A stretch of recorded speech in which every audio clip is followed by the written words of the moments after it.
Okay, this is another one that's actually been a bit of a popular demand for a long time, and I don't think anybody else uploaded it on YouTube after I got rid of it.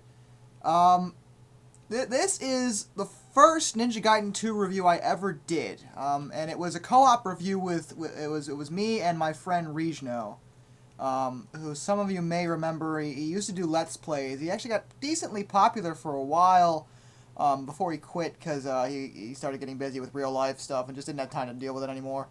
I'm still friends with him now to this day, but he doesn't really do anything on YouTube anymore.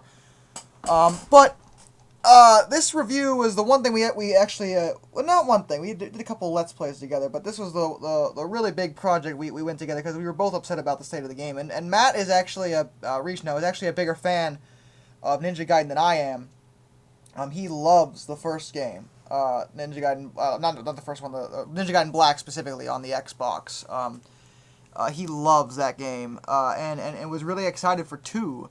And came away disappointed. And the thing about Matt is that he is actually much better at explaining gameplay elements than I am. A lot of things that I do now when it comes to explaining how game mechanics work are things that I actually picked up from him. He is much better at reading and understanding game mechanics, and he can sit there and tell you what's wrong with a game. In great detail, at great length. He is very good at analyzing that, which is one of the reasons why I asked for his help with this one. Especially since he was much more disappointed with the game than I was, because again, he's a much bigger fan. In addition, this review, it was supposed to be my review, and he insisted it was. But honestly, as you watch it, you're gonna notice that it's mostly him, especially in the beginning. He got really into this, and he just went off on tangents and just explained every single freaking flaw with the game. Certain things that we say aren't as applicable anymore, and a lot of the problems that we mentioned in this review, mind you, this review was done like a month after the game was released. A lot of the problems that existed are actually no longer in the game due to patches. So please consider that before you start bitching. Because a lot of the things we mentioned have been corrected, mainly in terms of the bugs. And certain enemy spawns and things like that have been changed. But the footage you see is a mixture of Warrior and I think Mentor mode in this particular review. And you're going to see a bit of a difference in footage, as some of the footage is very high quality, some of it's a little lower quality. It's because of the different recording software we were using. Because some footage he recorded, some footage I recorded. It's gone back and forth, and this review, as you will notice, is extraordinarily long. When this review was first uploaded, it was still during YouTube's 10-minute time limit days. This review was 11 parts. It was very long. It is one of the longest reviews I've ever done. In fact, now I think about it, 11 parts. I think its record has been beaten by my Sonic Next Gen review, but it's close. But up until then, this was the longest review I'd ever done. It's very detailed. We talk about a lot of stuff. You're gonna be sitting there a while, so please get, know what you're getting into. But it's got a few funny moments. It's very detailed. We do explain why we really didn't like the game. So I hope you guys can at least enjoy this to a certain degree. Some of you wanted this, so here you go. As you see, I've just combined all the clips into one long, video, so you don't have to worry about, going through parts. The only thing I'll say is that I'm not going to cut out, like, the part, like, fade outs, so you know when each part is ending. So if you see something that's like, oh, we're going to cover that next part and have it start up, that's why. I'm just not going to bother with that, because what the hell. But yeah, I hope you guys enjoy it. I was actually quite proud of this review at the time.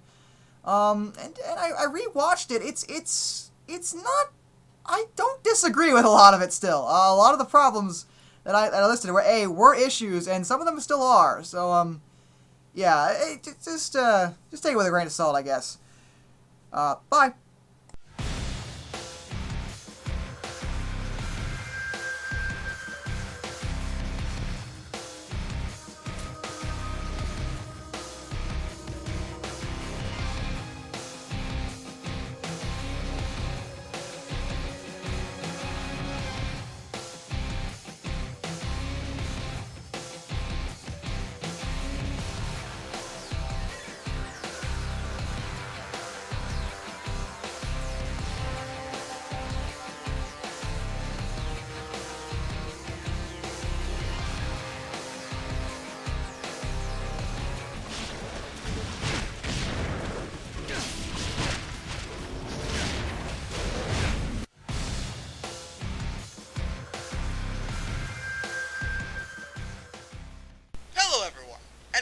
to the much-anticipated Darkness game review of Ninja Gaiden 2.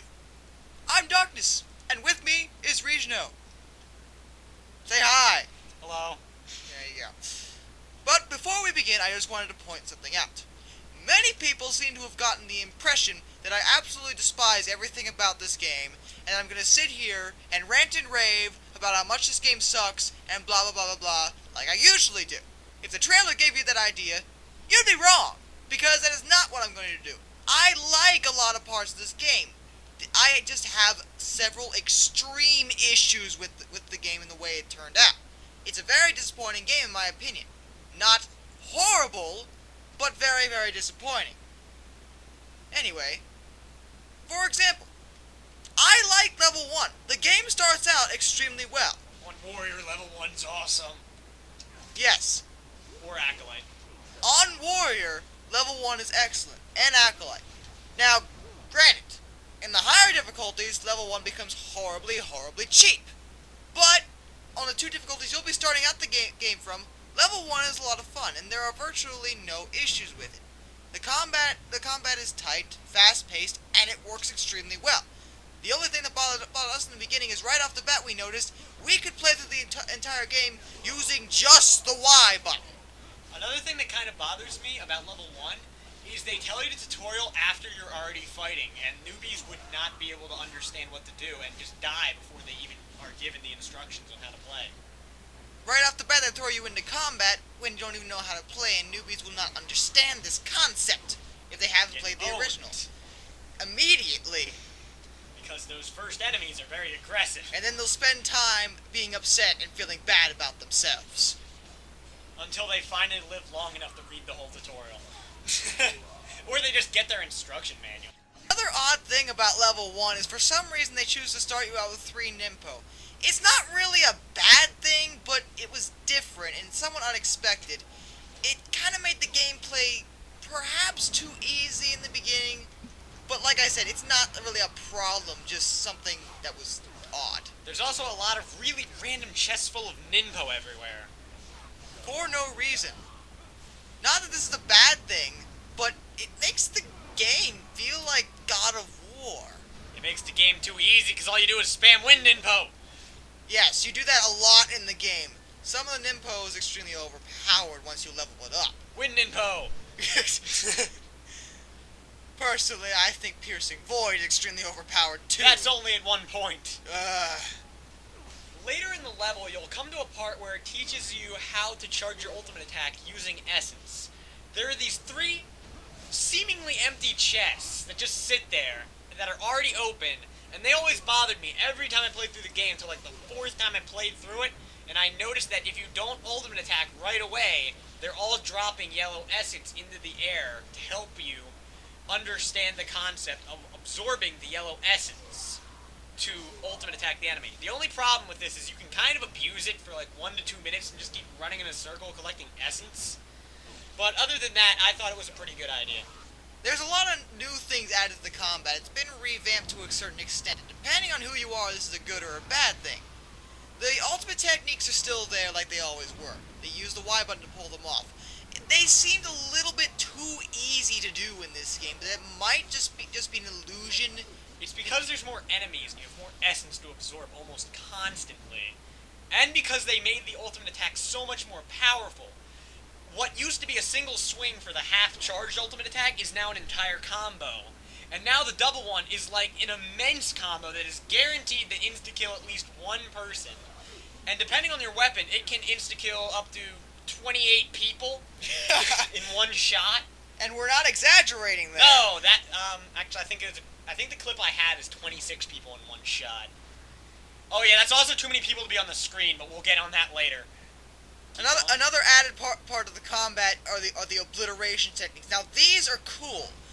The obliteration techniques are also executed with the Y button, further proving our point that the Y button is used too much in the game. They're also you'll be pulling them off without even trying because you'll probably end up pressing the Y button the entire time. Granted, you can choose to use the X button, but once you figure out that the Y button can constantly be mashed, you pretty much use that the entire time. But getting back to what I was saying about the obliteration techniques, They're used when you de-limb an enemy. This happens a lot in the game. De-limbing has turned out to be a big part of the game, and that's kind of cool. It makes the game seem a bit more realistic. If an enemy's missing a limb, arm, leg, what have you, Ryu will pull off an obliteration technique, which is basically an insta-kill, depending on what weapon you're using. It is an insta-kill, no matter what. Exactly. What he said. Talking about. Something weird about the de-limbing is when you de-limb an enemy, if it is not a fiend, they always seem to get stronger. They don't lose any speed unless it was their leg or their head in which they die. But if they lose an arm or a leg, they learn more moves, which is really annoying.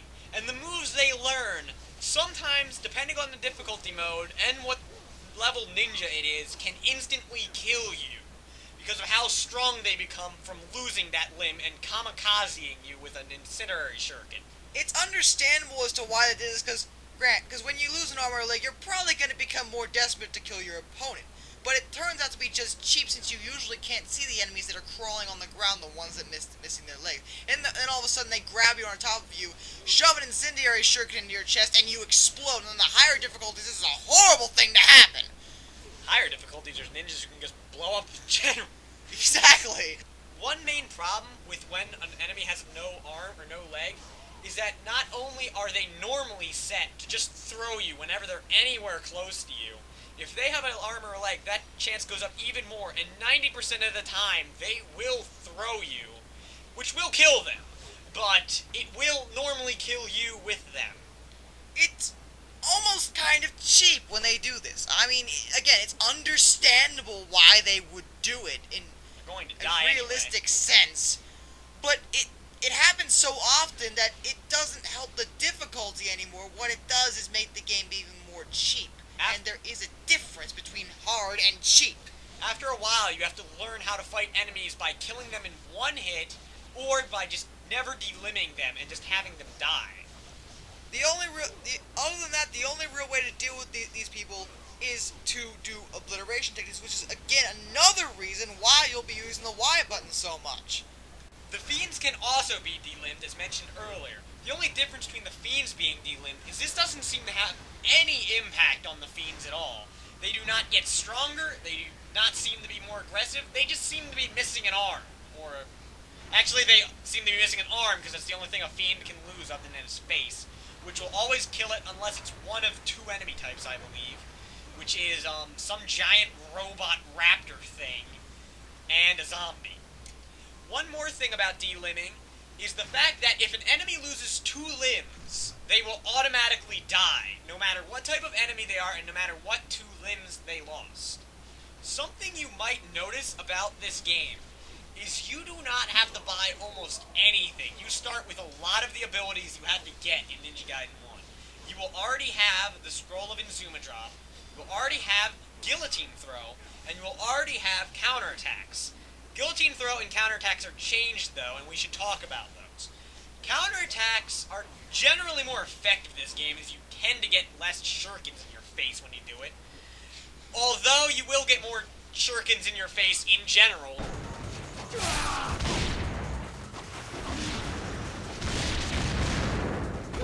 In this game, that is a different story that will be saved for later levels and later enemy types.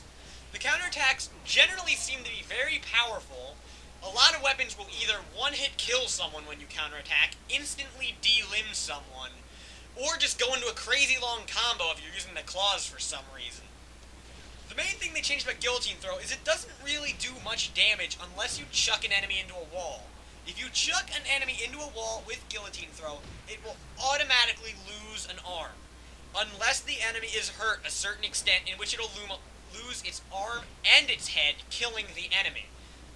One problem with Guillotine Throw is the fact that sometimes it's very hard to tell what the game will allow you to throw something into. Sometimes if a surface is not perfectly flat, it won't count as a wall, even though it's there. And invisible walls don't count either. Throwing an enemy into something like this will do almost nothing because it's just counted as a normal throw into the floor. When you get to the first boss, he seems to be a very scary-looking Spider Clan ninja who is fucking huge. Anyway, the first few times I fought him, I thought he was a really difficult boss. Until I learned you can kill him in about 3 seconds due to how weak he is and how overpowered the ultimate attacks are in this game, especially for certain weapons like the Lunar or the Scythe. One more unfair thing about the Lunar is it has a retardedly easy combo that will almost always decapitate someone, which is just XXY. It is very fast and very lethal. Not only is it this strong to enemies, when you use it on a boss, it has a tendency to take out an incredibly large chunk of its health because it's counted as an insta-kill. The second level will begin, and I must reiterate, by this point the game is looking incredibly awesome. There's really no glitches that have happened. We've noticed a couple differences that we may like or dislike about it, but up to this point, the game is quite all right. In fact, it's pretty awesome, and I like the way the plot was going. So you start off and you fight standard enemy types until you meet a new one, ninja dogs. Firstly, what the hell is up with ninja dogs? I don't understand how a dog can throw shuriken or use a sword. But it's Ninja Gaiden. I'm not expecting realism. There are demons flying around everywhere, for goodness sakes. There's one guy taking on an entire horde of them. So, okay, I'll deal with the realism. But ninja dogs are one of the cheapest enemies in the game because they have a tendency to tackle you and bite your arm off. Almost literally. They're just so hard to fight. Now, granted, once you figure out how to use certain cheap combos, XXY, for example, with the Lunar, you'll be able to take them on relatively easily, but they're just so hard to fight because they always come in packs.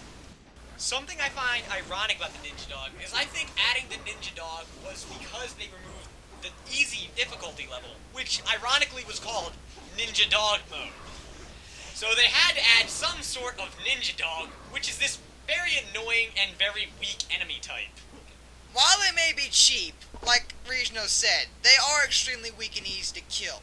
That does require you hit them as they are fast. But once you figure out their pattern and how to dodge, they're not too difficult to deal with. Something to note is I don't believe there is a single enemy in the entire game that does not have something that can be considered a throw move. For a throw move to be considered a throw move, it has to break through your guard when you are darting. So I am including things like Ghost Fish because they are unblockable in any shape or form. Another thing is almost every enemy in the game has a ranged attack. Now this isn't a horrible thing at first, but eventually you realize certain enemies spam ridiculously much. We will get to the rocket launcher ninja with the Gatling rocket launcher gun later. But the problem with this is they added so many enemies on the screen at once that all have ranged attacks, that all like using ranged attacks, and the fact that the enemies are in no way afraid to throw at your back. And they will off-screen you with countless projectiles, which will happen incredibly much in the later levels. Luckily right now, in warrior mode, mostly you'll only have to deal with shurikens. The only things that are annoying are the incendiary shurikens that the ninja dogs throw. But they're a very few and far between enemy type, so you don't really notice. Off-screening is something that will occur many, many times in this game, and it's not a part of the difficulty. It's just unfair when you can't see an enemy that's tackling you. I mean, I just love going around a corner in a cave, and all of a sudden having a fiend jump out, tackle me, and repeatedly punch me in the face. You have to memorize the levels so much to avoid certain things from happening. Like, when I see a corner, I normally walk towards the corner and instantly dash back and wait about 10 seconds to make sure nothing's gonna fly around the corner at me, while I charge an ultimate attack just in case someone flies around the corner so I can insta-kill them. Coming around the corner and getting ultimate attack is something you come to expect from the enemies in this game. They aren't the smartest people in the world. The enemy AI is so broken on so many levels, and there are so many examples we have of this, that I don't know where to begin. For example, observe. I am standing behind a door. There is an archer in there. He is running towards me. Why is he running towards me? I don't know. Is he moving? No. He's just archer. He could shoot me. In fact, his friend standing a few feet to his left is shooting me. So, why isn't he? I don't know. It doesn't make any sense. Another broken thing about enemy AI is some enemies don't understand elevation difference. You can get on a table in Venice, and the werewolves will not know what to do. No, they have a ranged attack. They have a jumping attack. And in addition to having both of these attacks, they also have a melee range larger than the table that I am standing on, making it so they could easily hit me with any attack that is not a throw move. Yet, all they do is stare at me and walk back and forth. The only way to possibly get these guys to attack you is to either get lucky and have the AI actually try to hit you, or to repetitively shoot them until you piss them off enough that they actually try to kill you. There are also some enemies, although very, very few, do not have ranged attacks. One of these is the Slithering Claw Demon. This is one of the most annoying enemy types in the game. They're my least favorite. But they cannot shoot at you unless they're red-colored. Then they throw lightning. But if they're not red-colored, they cannot shoot. Note another thing about them. They cannot jump. They sometimes can slither up very small cliffs, and they actually can get on tables somehow. But look at this. They're just going to go back and forth on the water, phasing through a wall, no less, while I shoot them repetitively with arrows, wondering what the hell to do. After a while, I just get bored of shooting these bastards, and go down to their level, and realize that they aren't smart enough to hit upwards when I'm standing above them, and that most attacks in the game hit down. So I just stand on the cliff and crack them in the face with a scythe, while they just stand there and take it. One of them eventually decides to come up, but he just gets ultimate attacked in the face because he took so long to figure out that there was a path. This isn't just these enemies, too. There are many types of enemies that will do stuff like run into walls and continue running into them. You can usually get the enemies out of this, but it just doesn't make any sense that they didn't program these enemies to not do this stupid stuff. I mean, seriously, with the table. How do you not program werewolves to attack you when you're standing on a fucking table? Right in the middle of the room! Something I find interesting is that the enemies seem to have programming against ultimate attacks, but they cannot differentiate between what you are using with an ultimate attack. For example, most enemies seem to be programmed to either throw stuff at you, which is what they should do, or just stand slightly out of your range of dashing. Now this normally works, but they can't tell the difference between, say, the Dragon Sword and the Fiendbane bow. So they will just stand at slightly farther away than what the Dragon Sword goes away. But I'm using a bow, so I don't really care about the distance they have as long as they're not next to me, which is actually what they're programmed to do. Another thing is the Scythe's ultimate attack will also break this ridiculously, because they will normally stand right outside of that range. But the Scythe has a longer range than any other weapon. It shoots like an additional 10 feet. It's actually a ranged weapon. I don't understand why they did this. I think they got lazy with the animations and just gave you one of the boss's moves who owned the Scythe for no reason. And it's also basically an insta-kill to everything. And if it doesn't insta-kill something, it almost always will delimit, making it a one-hit killable enemy. The Scythe is perhaps the cheapest weapon in the game. Once you get the Scythe, the rest of the game is, if nothing horrible happens like the glitches which we'll get to, the game is just, the Scythe breaks the game. Another thing to note is once the Scythe hits level 2, I believe, it might be able to do it at level 1, but I think it's a level 2 technique, it gains a move called Raining Blood. Raining Blood is by far the most unfair thing I have ever seen in a game to computer AI. I have not yet found an enemy that understands how to hit me when I am doing this attack. Not ninjas, not ninja dogs, not zombie ninja dogs, not zombie ninjas, not shuriken ninjas. Not even aerial enemies can figure out how to take out this aerial attack. Most bosses will repetitively try to swing at you, but end up facing the wrong way because they're confused at how you're in the air so damn long. Just look at me fight Zidonius. He's a fucking prick normally. He'll spam you to death. But when he lands, look at me just raining blood over and over again. It's the only move I use this entire fight. And it takes me like 20 seconds to take him down because he doesn't know what to do against it. He gets a few cheap hits in because he's Zidonius and he likes to spam ranged attacks, which is one of the only ways to get you down, although most ranged attacks don't even seem to work. The only ranged attack that's ever knocked me out of it is Zidonius' ranged attack. And the only melee attack that's ever knocked me out of it is Zidonius' fire attack.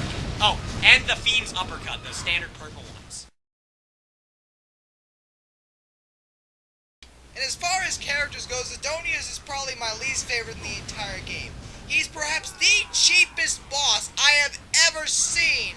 He can fly up there for as long as he damn well pleases. And half the time doesn't need to come down, and he will spam the same attack over and over and over again. And in addition, he is one of the few bosses on both Acolyte and Warrior to have minions, and the minions are my least favorite enemy type in the game. So I had fun fighting Zidonius twice!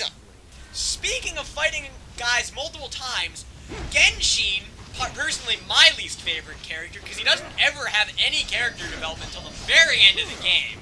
You fight him 4 fucking times in the game!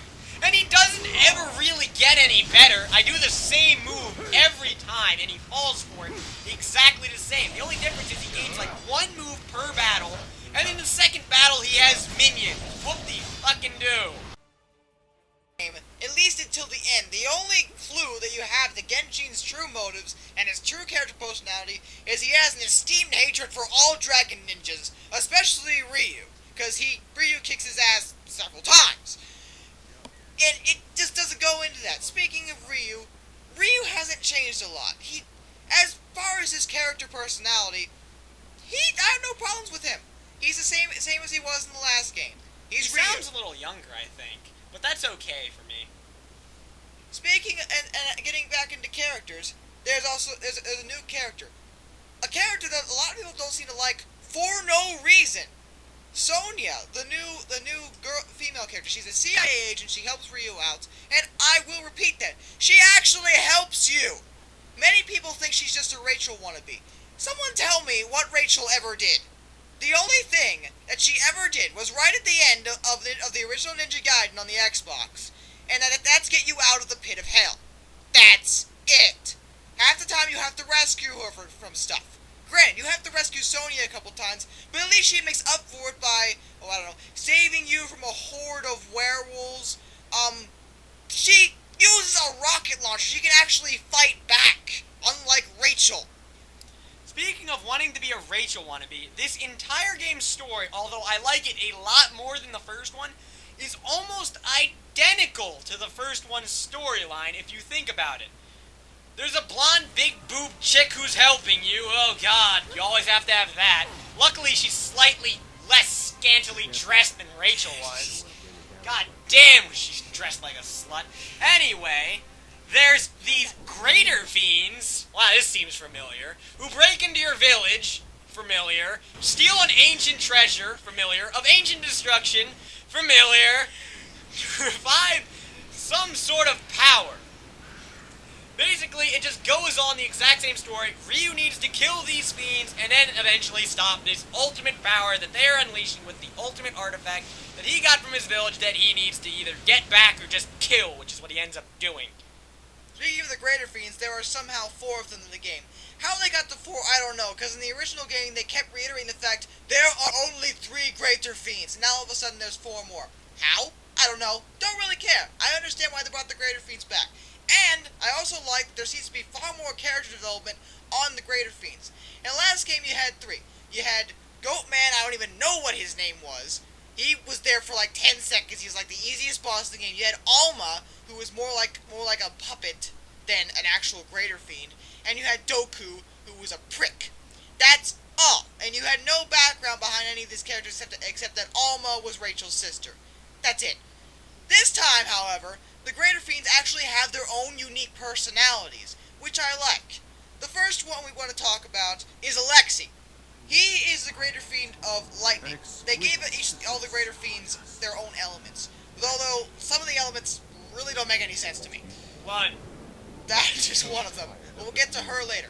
Alexi is a creepy Greater Fiend. He makes out with the Statue of Liberty.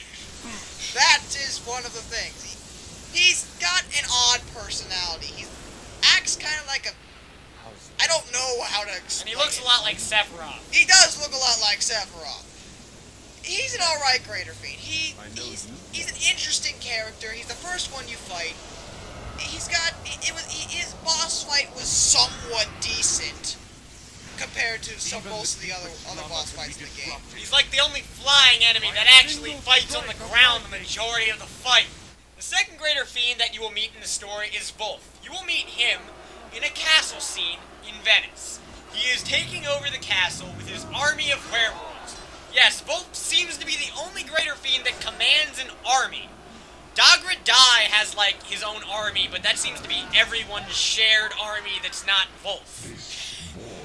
And he's not technically a Greater Fiend. He's called an Infernal Priest, but we'll get to him later. Right now, we are talking about Wolf. I liked Wolf the best out of the characters because he had a sense of honor, which was really weird for a giant were-demon. He basically acted like a Roman emperor, and he wanted a challenge, so he sends out his werewolves to just start killing everyone in Venice until he finds someone who looks like he would be a challenge for himself.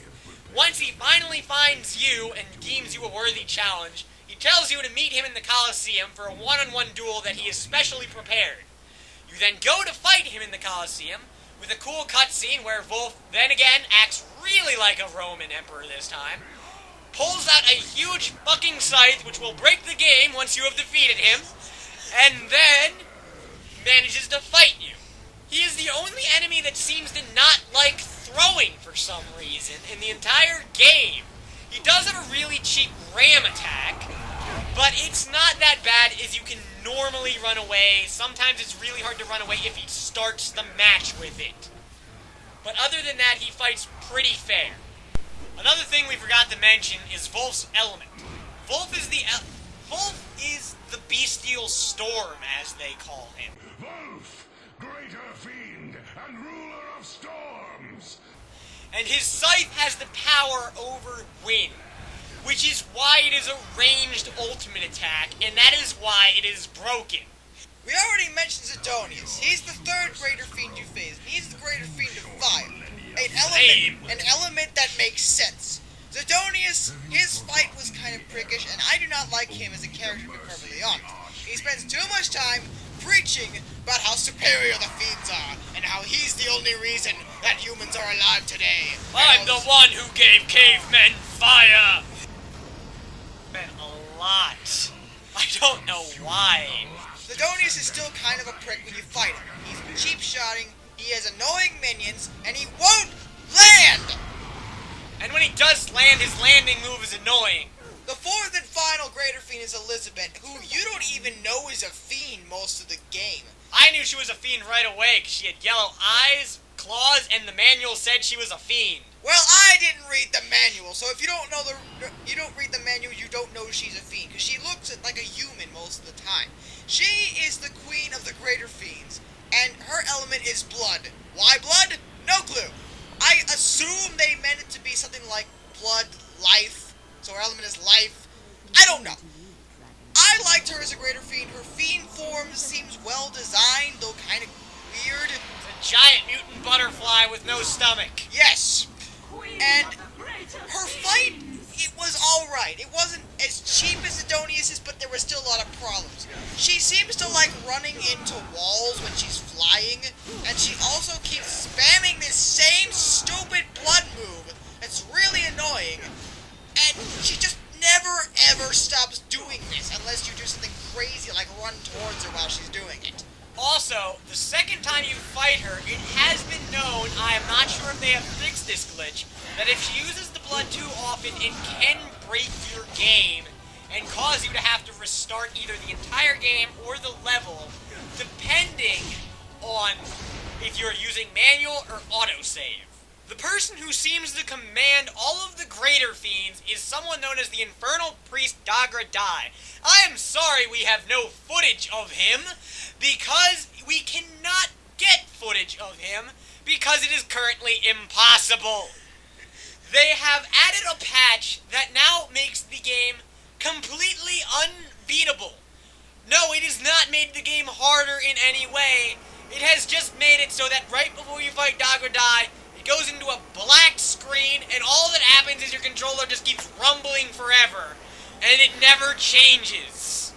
This doesn't change in any different difficulty. It happens every single time. The only reason I am able to get footage past a certain point is I have a save of a time in the final level. But even that doesn't last very long, because the first cutscene that happens, it will pretty much freeze. It's actually the second cutscene. The first cutscene's opening the door.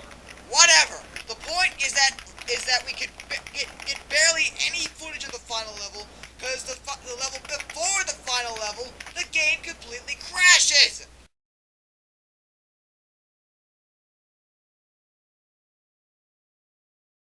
As it turns out, there is actually a way around this stupid-ass patch.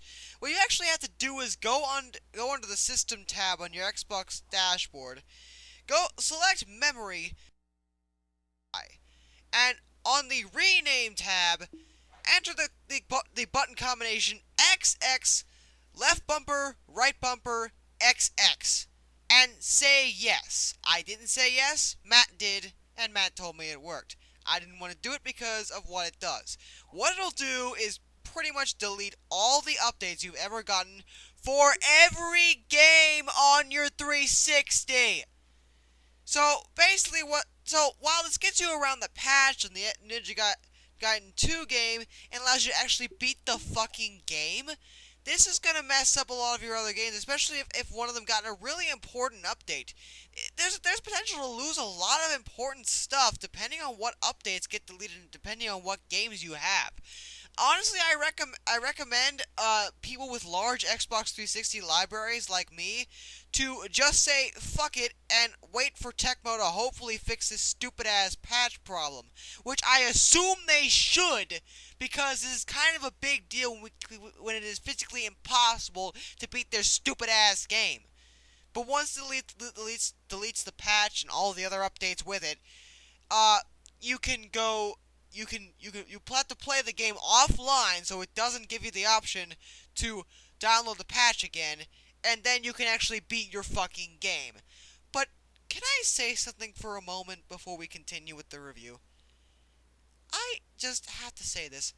Why the fuck do I have to delete a fucking patch of my fucking 360 that I downloaded, assuming it would do one of two things? When I download a fucking patch, I figure it'll either A, do nothing, or B, do something good, not fuck up my entire game. What the fuck are these developers on? I shouldn't download a patch and then only to realize that I can't fucking beat a game because the patch broke it. Literally fucking broke it, so I can't complete the fucking game. It's not like the ending is any big deal or anything. Did they really do this on purpose? I mean, how big a fuck up can you possibly make to make it impossible to beat your fucking game that you were supposed to be making a fucking update for? You idiots! You fucking idiots!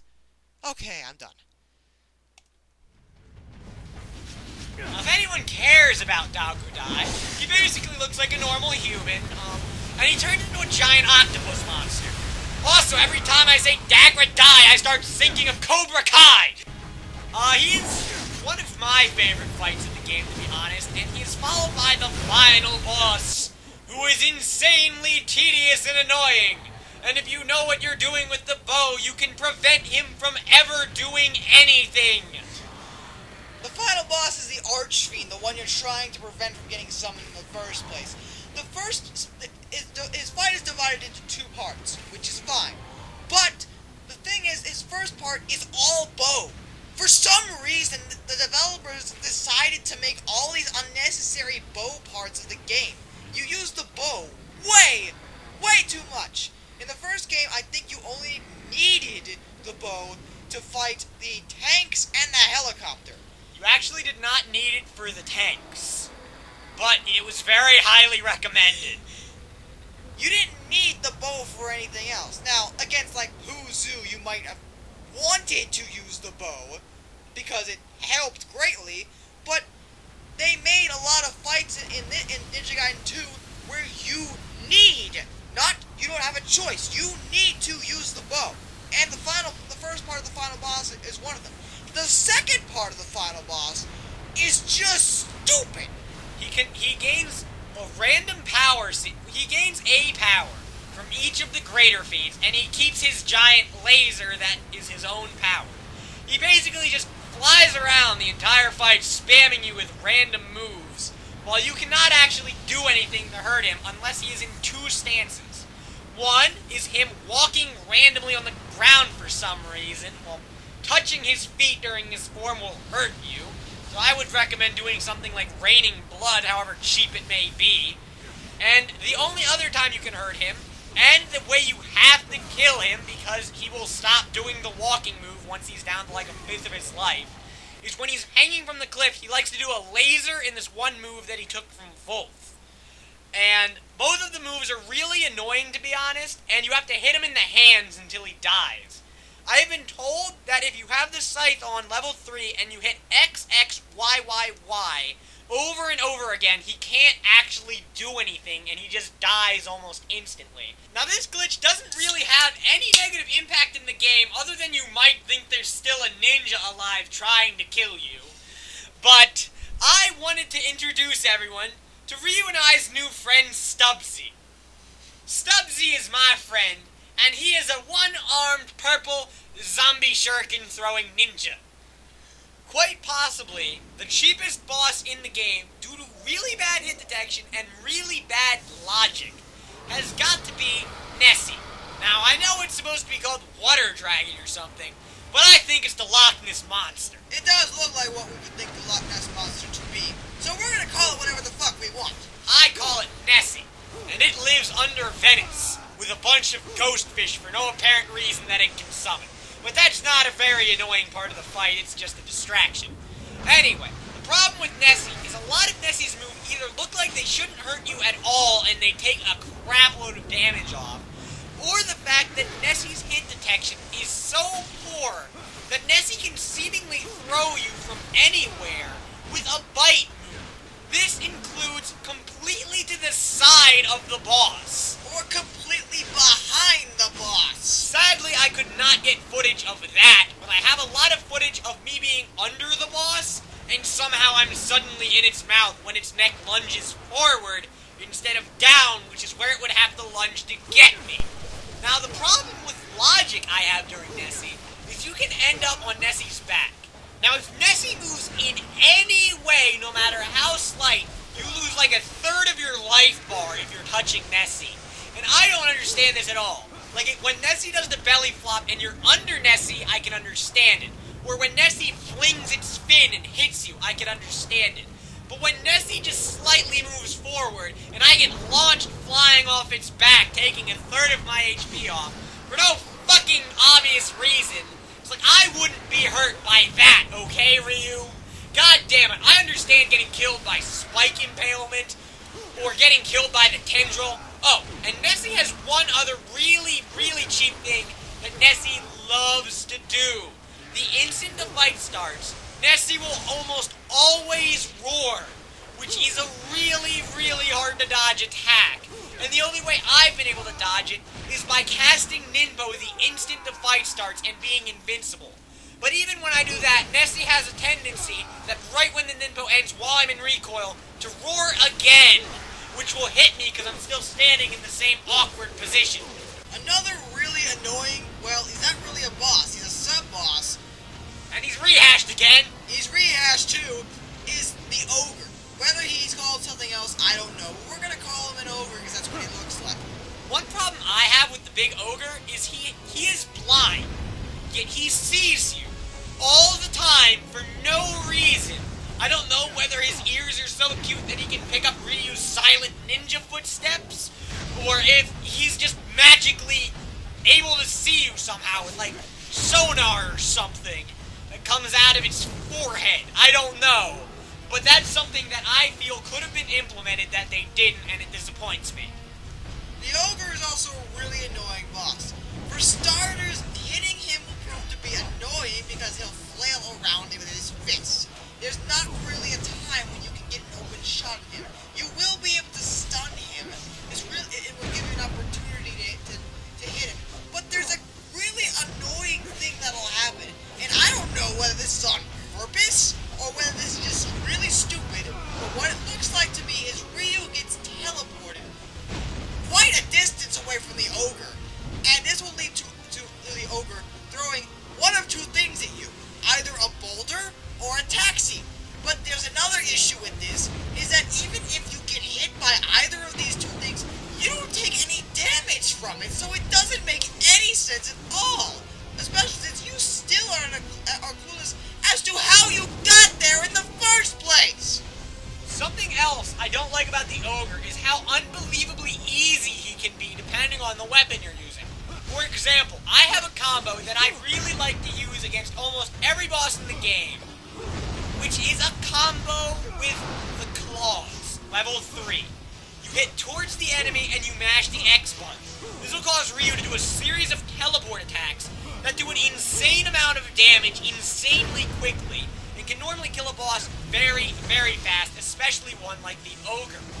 I normally just abuse this on Genshin, and if this attack doesn't work, for whatever reason, it rarely doesn't. Normally an enemy has to fly for it to not work. I will resort to raining blood, which we have already shown to be one of the most unfair things in video game history towards enemy AI.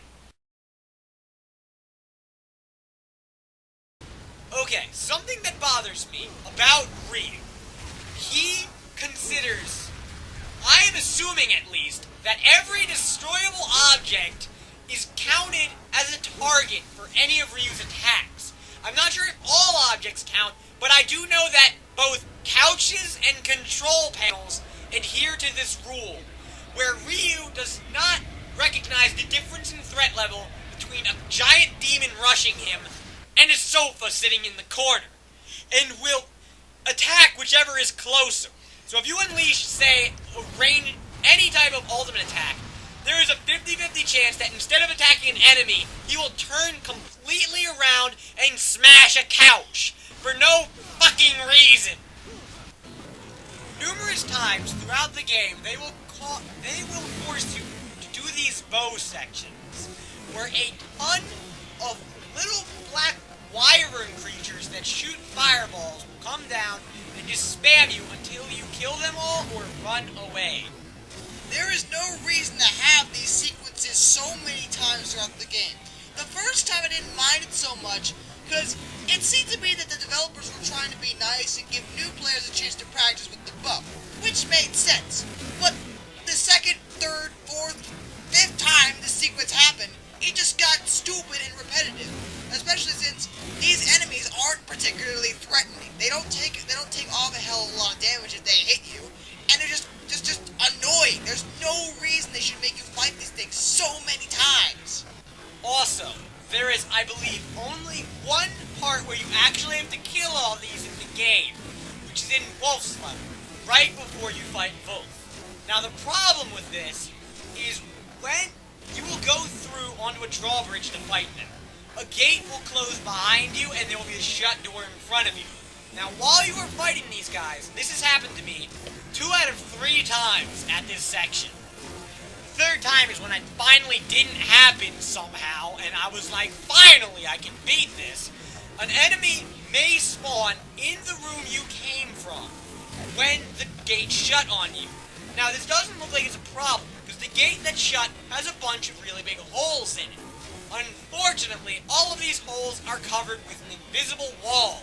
So the enemy, if he spawns in there, he's now invincible, and you have to restart from your last save to continue playing the game, and hope he doesn't do it again. Following the fight with Wolf, you're going to be transferred to this airship called the Daedalus. And it sort of reminds me of the blimp level from the first game. And it was actually a really good level, to be perfectly honest. It's one of the better levels in the game. But the start of it is so stupid. Because almost immediately you're being shot at by these turrets. And these turrets almost never stop shooting at you.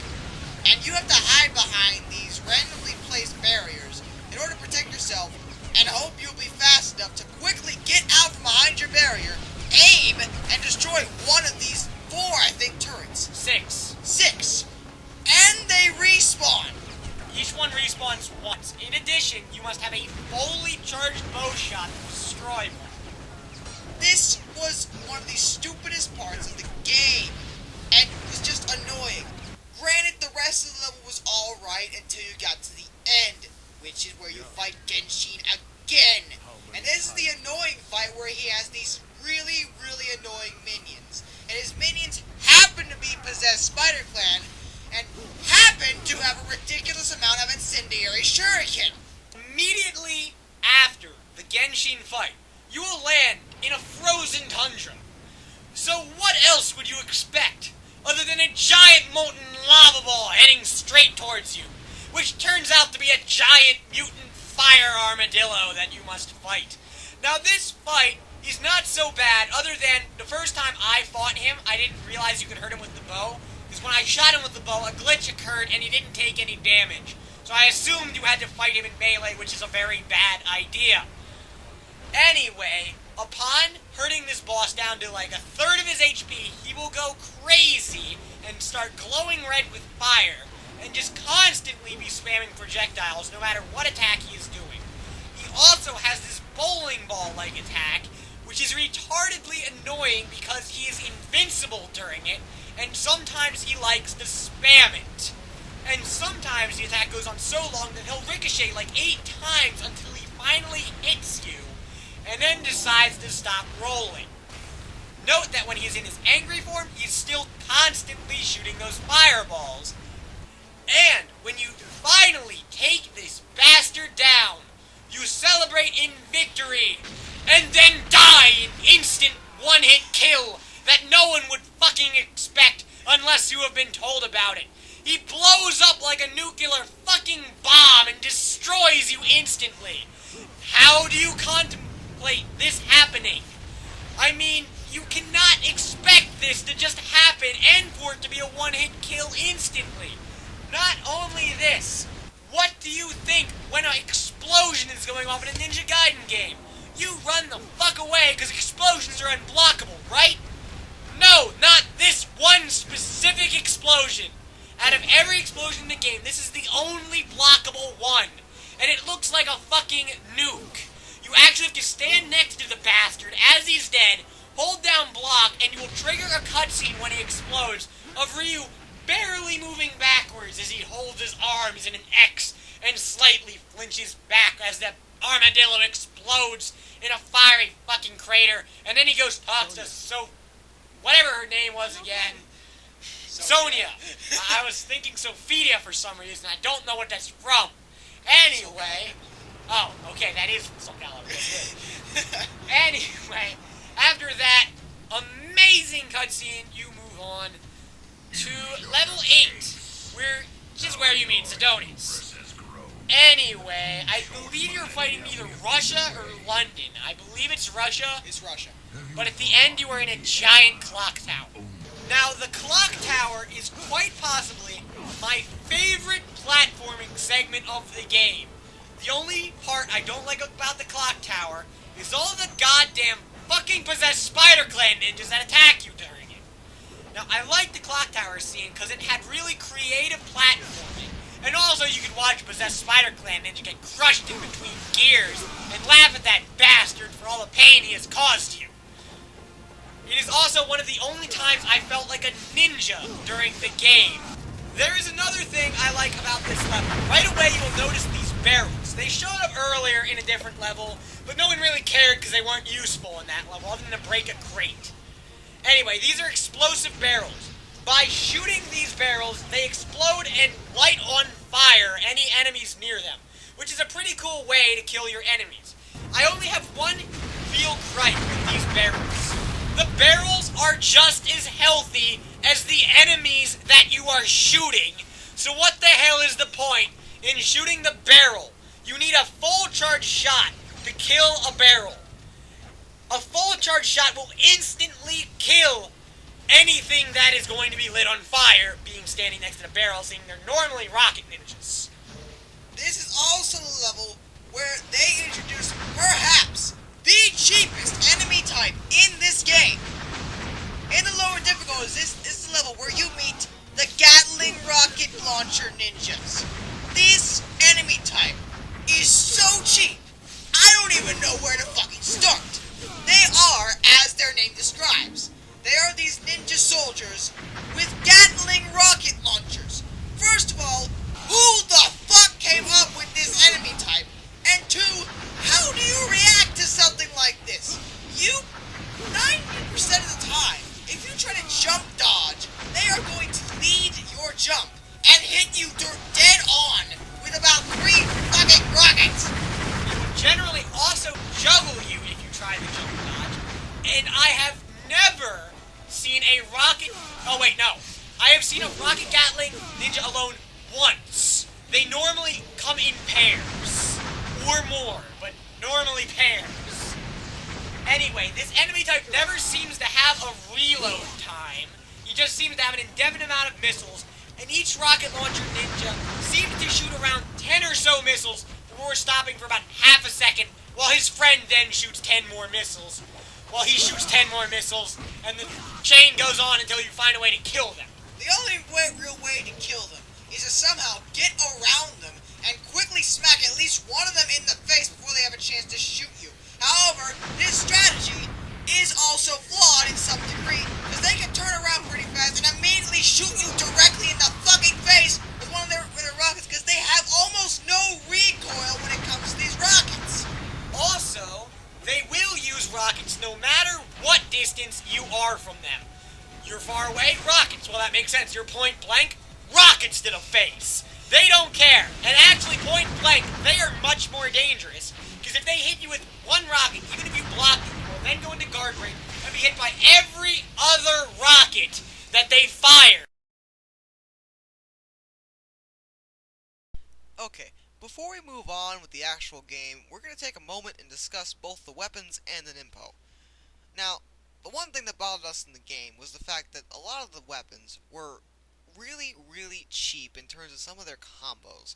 Not all of them, but a lot of them.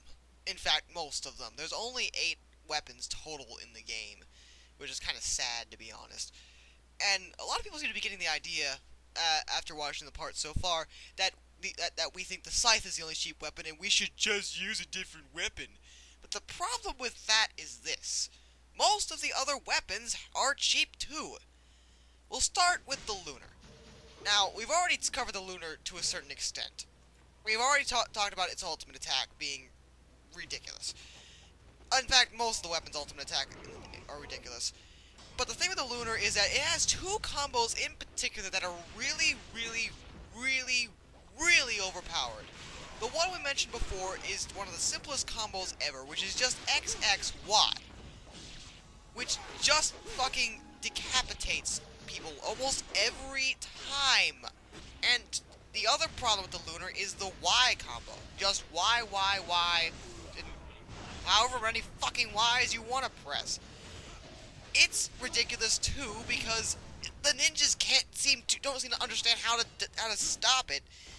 Plus, the Lunar is fast, and overall, it's a pretty overpowered weapon in terms of what it does. I mean, granted, it's not like the Scythe that shoots out a death beam with the ultimate attack, but it's still overpowered in terms of its actual combos. One of my favorite weapons is probably the Tonfas. Now, I don't really know where to classify these, as although I do believe that they are the second most powerful weapon in the game, right after the Scythe, I don't think they're anywhere near as cheap, because they actually require thought to use, unlike most weapons. The only 2 weapons I've found that require any of my thought are the Kusurigama and these. The Tonfas have a move called Heavenly Justice, which is basically a teleport dash, but it can also be followed up by attacks and a throw move. Heavenly Justice is why the Tonfas are so complex, because it basically adds a 3rd button to your combat, and the fact that the Tonfa's button mashing combos all suck. But other than that, Heavenly Justice is pretty unfair. If you have perfected Heavenly Justice, you're not going to be hit the whole game. It just won't happen because it's a dodge attack. So you dodge when you do it, you stay invincible for a certain amount of time after it, and you can hit. A trick I like to do is to use Heavenly Justice and charge up an ultimate attack during the slight invincibility, and then kill everyone while they just wonder what the hell I just did, with the really powerful half charge of the Tonfas. The Tonfas have one of the best half charges in the game that I've noticed, and one of the medium ultimate charges. It only really attacks one person, so unless enemies ram into you, which does actually happen a lot while you're doing that ultimate attack, you won't kill that much with it. The Tonfas also have a few cheap combos that don't require thought. The main one, I'm not sure the exact name, I always call it Demon's Diamonds. It's very similar to that name. It's up Y, Y. It tends to D-lim instantly, and it can easily be followed by a Heavenly Justice D-limit obliteration technique. Just instantly killing any sort of ninja, and it works pretty well on fiends too. Other than that, the Tonfa's a pretty confusing weapon until you get used to it, and I actually like the weapon. Personally, my favorite weapon in the game is called the Kasurigama. I really like this weapon for a few things. Number one, whenever I use it, I feel like I'm playing the old Ninja Gaiden because the Y button has a delay when you use it. And that makes you feel like you're using a power attack, which you should be with the other weapons. And you are, but it executes almost immediately. This weapon has the delay with its Y button, so it feels more challenging to use this weapon. But I have a couple of gripes with it. First of all, the weapon, despite the animation's appearance, I mentioned the delay. The weapon shouldn't really have the delay because that makes it slow. Now, this is a weapon that should be fast. The weapon that should definitely have this fucking delay is the Scythe. But it doesn't. This weapon does. Why does this weapon have a delay? I don't know. You would think this weapon would be like the fastest weapon in the game next to the flails. But it's not. But, I mean, I like using it. I like it as a weapon. But it shouldn't be the slowest weapon. It should be the second fastest weapon at least.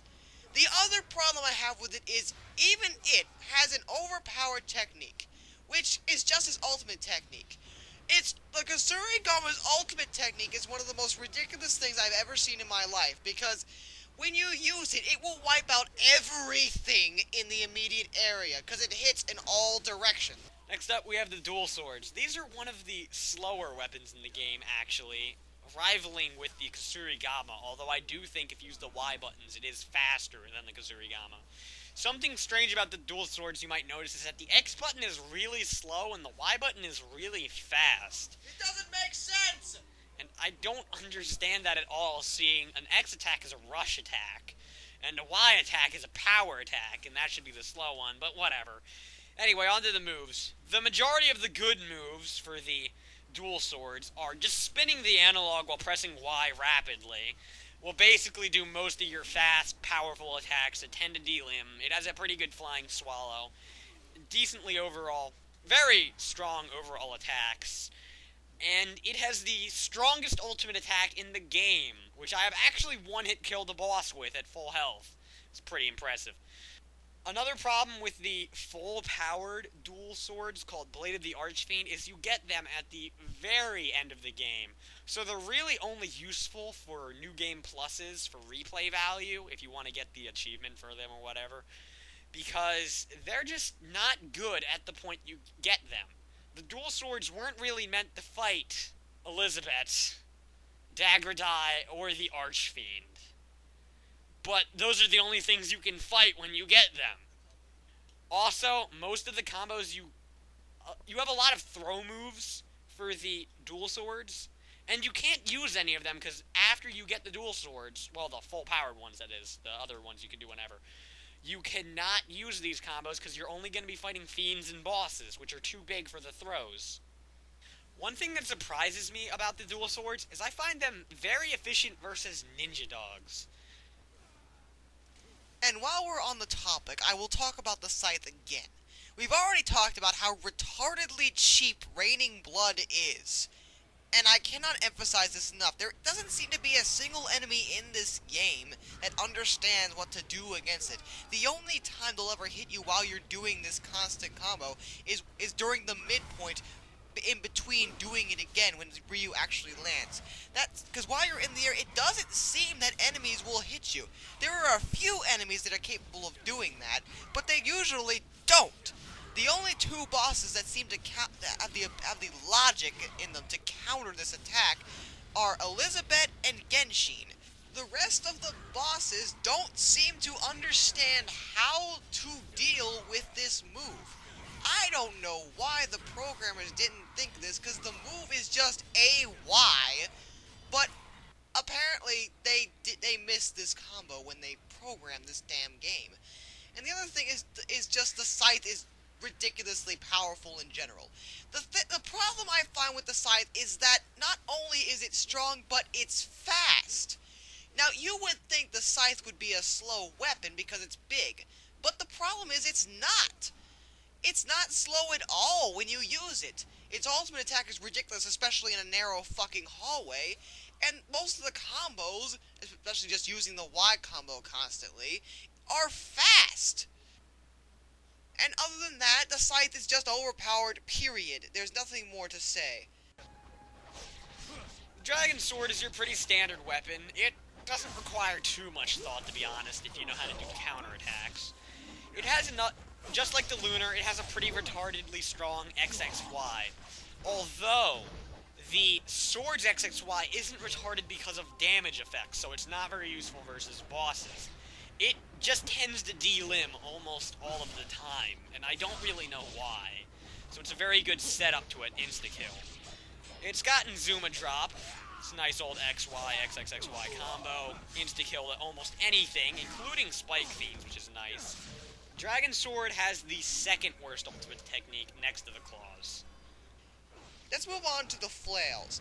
The flails aren't too overpowered, but they have a lot of issues with them. For example, the flails have this Y combo, which is called Piercing Mountain, and it seems that no matter how hard you try not to do this move, 9 times out of 10, no matter what combo you're using, you will end up doing Piercing Mountain right at the end. And Piercing Mountain is actually a really, really powerful move. If you get a ninja or something caught in it, he's gonna die fast, just because of what the move actually does. The flails are also fast, which is understandable. I mean, they were fast in the old game. But the thing with this, there's another big issue I have with them.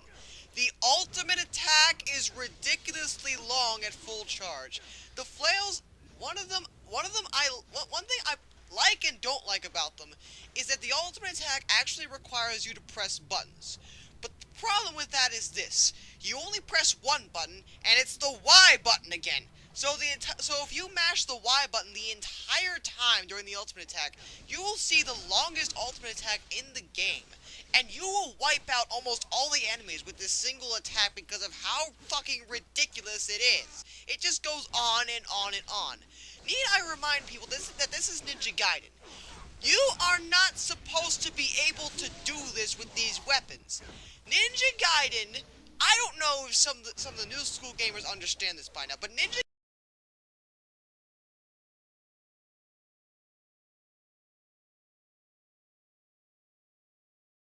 because of the overpoweredness of the weapons, and the other half of it being the stupid enemy AI that gets hit by the overpowered weapons.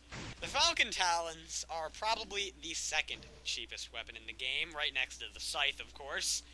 Anyway, the main reason these are cheap is because of a very simple combo that has a very bad tendency to wreck bosses, which is the main reason I use claws. And it is up X, X, X, X, X. Yeah, you get the deal. You just press X a bunch of times.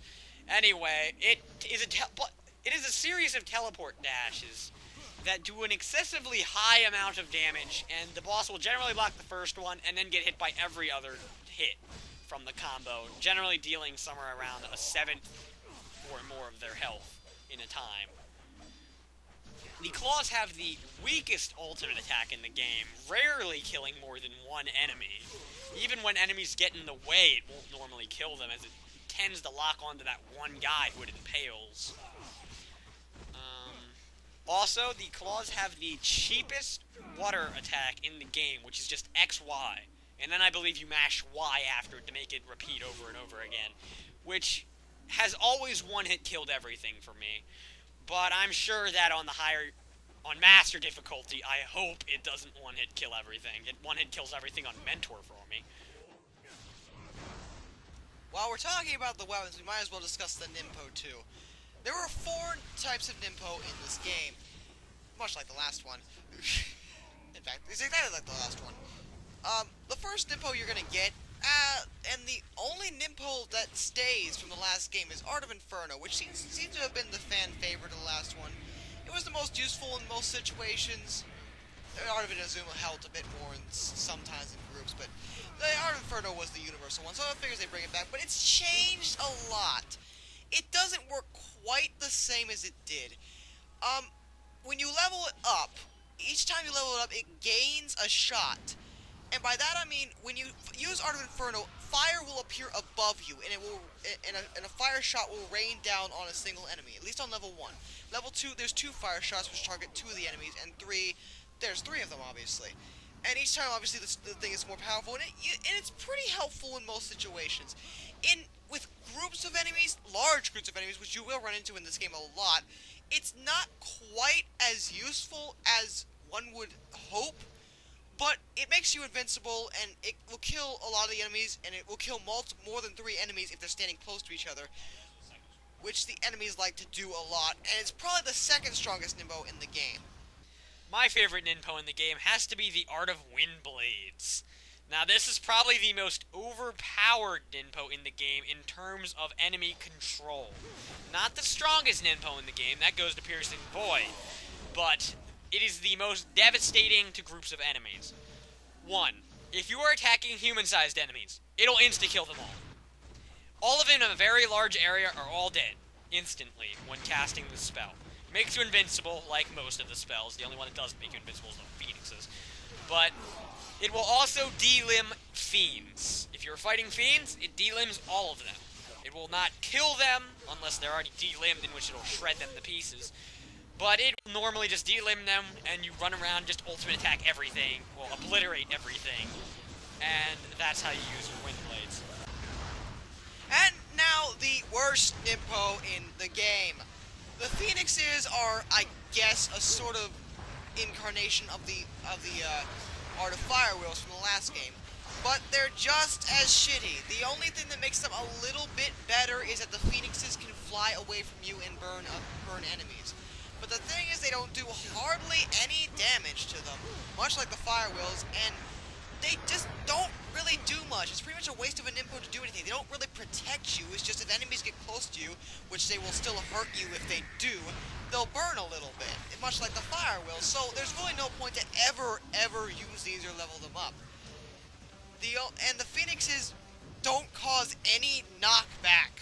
The last Ninpo, and strongest Ninpo, is the Art of Piercing Void. This is an insta-kill to any normal enemy type, but it is a single shot. You can aim this, although generally is a bad idea, as enemies will just move to the side when you do it. It is hard to aim as it goes in a perfectly straight line. It doesn't lock on. Although there is one exception where you're going to want to use the first person, which is the level 9 boss. This is the only time I actually like this move a lot, because it deals out, depending on your difficulty, 50 to 80% of the boss's life in one shot. Level 9 is considered by us to probably be the most horrible level in the game. Now, granted, we weren't expecting this level to be good, because swamp levels are almost never fun, because they're swamp levels and they always suck. But the thing there's a few problems I have with this level, which will be highlighted in this part. Now, first of all, after you fight like 3 ninjas in the swamp, you will come to you'll be swimming through the water a lot, and it looks safe in the lighting, but if you go into it, you will explode. The reason being that there are these exploding kamikaze jellyfish in them. They were in the first part of Wolf's levels. The only difference between these ones and Wolf's ones is that these ones almost constantly fucking respawn for like 10 minutes straight. So, the only sure way I have of dealing with them is to do one of two things. Actually, one of three things. You either, A, try to avoid them. If you look close, you could see them slightly bobbing above the water when they come up. So it is, and I have done it where I haven't gotten hit running around them. So it is possible to get past this part without having to deal with them if you remember where they are. The next one is to shoot them a lot and then immediately run ridiculously fast past them. And the third and only sure way you will not get hit, and this is the one that Matt always uses, is to constantly shoot them for pretty much literally 10 minutes straight until they finally stop fucking respawning, which they will do a lot. And I don't know why these things respawn so much.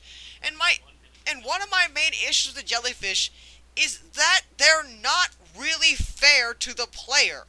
I mean, Ninja Gaiden is supposed to be hard, not cheap.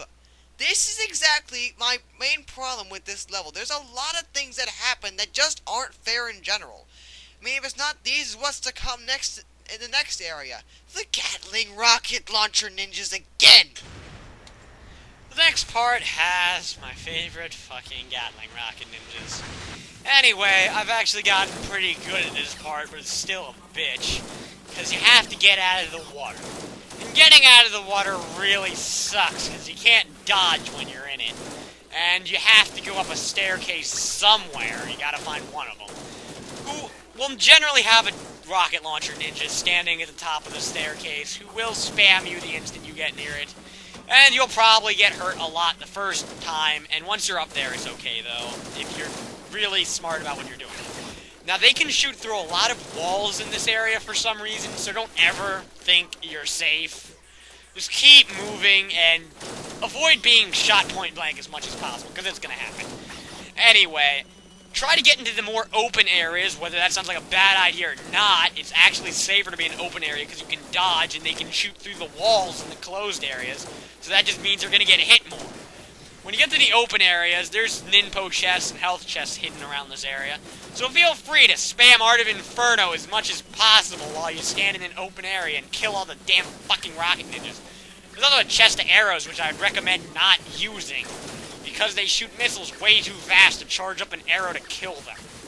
After you defeat them, you go find some very lamely placed jade mask, but then these robots show up and float around in the water shooting, what do you know, more fucking missiles.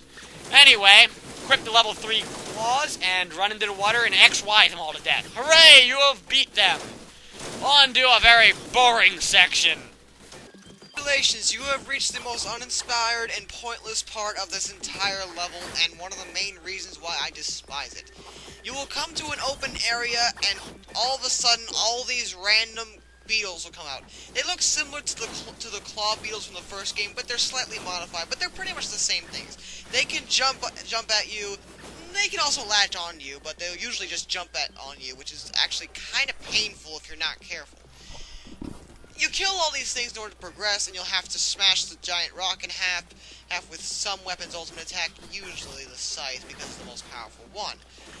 And then you get to the stupidest part of possibly the entire game. You're running through a long tunnel, which everything looks the same, mind you, so it's possible to backtrack on accident. And there are beetles in here too.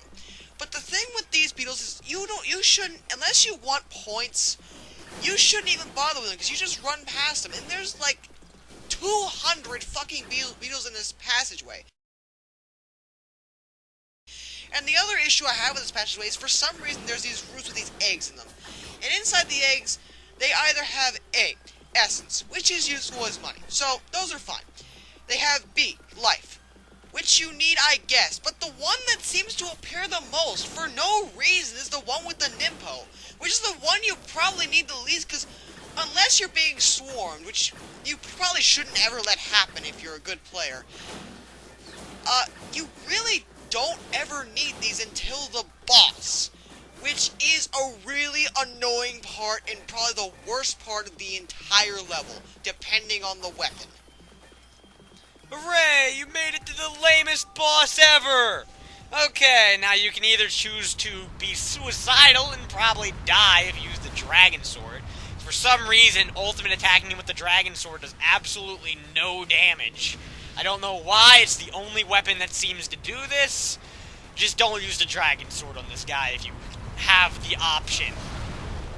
Now, the easiest way to beat this guy is, what do you know, the Scythe. Anyway, all you have to do is stand in a corner, he can't hit you, and you just keep spamming the Scythe's ranged attack, and you will win unscathed, without any effort. Josh thinks that the patch has made him sometimes not show up when you're in the tunnel side areas, but I honestly think it's just because this worm likes to randomly disappear and show up like 2 minutes later while you're just waiting for him because he's a bastard. Anyway, as I said, you might as well just kill him with the Scythe unless you're doing a weapon challenge for whatever reason, in which you should just stand in the hallway and ultimate technique him as he comes by. Now, problem is, you're not really going to be able to tell what direction it's coming from. Now, it is true that if you're looking in the correct direction, he will be louder. Unfortunately, it's very hard to turn around, and it's kind of hard to judge if he's louder, because when you're turning, he's getting louder, so it's confusing. There's no real reason to use the bow, and yeah, as I said before, try not to use the Dragon Sword here. It'll just piss you off. The worm can also kill you incredibly fast with a certain throw move if it actually hits you. It's really unfair, but it doesn't matter because you can just hide in the corner and scythe him to death. After you've finally beaten this worm boss, you come to a lake with a bunch of fish on steroids. Anyway, they look really threatening, and they had me very nervous to go in there, as I have a fear of fish in games. Anyway, there's a glitch, though. What do you know? A glitch in Ninja Gaiden 2. It's amazing. But if you go to a corner next to a fallen pillar, the fish cannot touch you at all. Josh also says there's an underwater cave that apparently you're also invincible in. I've never seen this, nor have I looked for it, because it sounds like a pain in the ass to do. All the fish are in there. But anyway, you just go to whichever place you want to go where the fish can't touch you. You pull out your good old Gatling spear gun, whatever the hell it is, and you just mash the B button for however long you want until they're all dead. This is a nice, easy, many hundred hit combo. This is the easiest way to get the 100 hit combo achievement. Ooh, that's a hard one to get. Anyway, all the fish will die horribly, after which you have to press some random stones and zombies attack. They suck. You kill them normally with raining blood. You go back in the water and look, more fish, and you do the exact same thing. After you get done with the stupid part with the fish and the zombies, you're gonna come to the final boss, or bosses. They're called Quetzalcoatls, and these giant dragon-like fiends. And they are probably the weakest final bosses of any stage in the game, with the exception of maybe the first boss. Defeat them if you know what you're doing.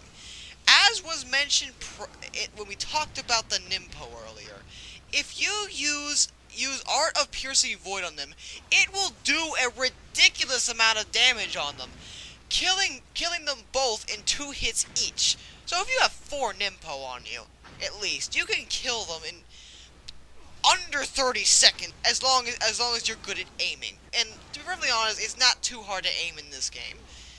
And once you defeat them, that's it. That's the end of the level. There's nothing left. And then you come to the glitchiest level in the game. But at least it's better than level 9. Level 10 starts out in a pretty cool way. Elizabeth holds up the demon statue on top of a waterfall, and it causes raining blood to fall down. Wow, that's really, really ironic. But anyway, you start out, and the level looks really cool because it's raining blood, and there's blood.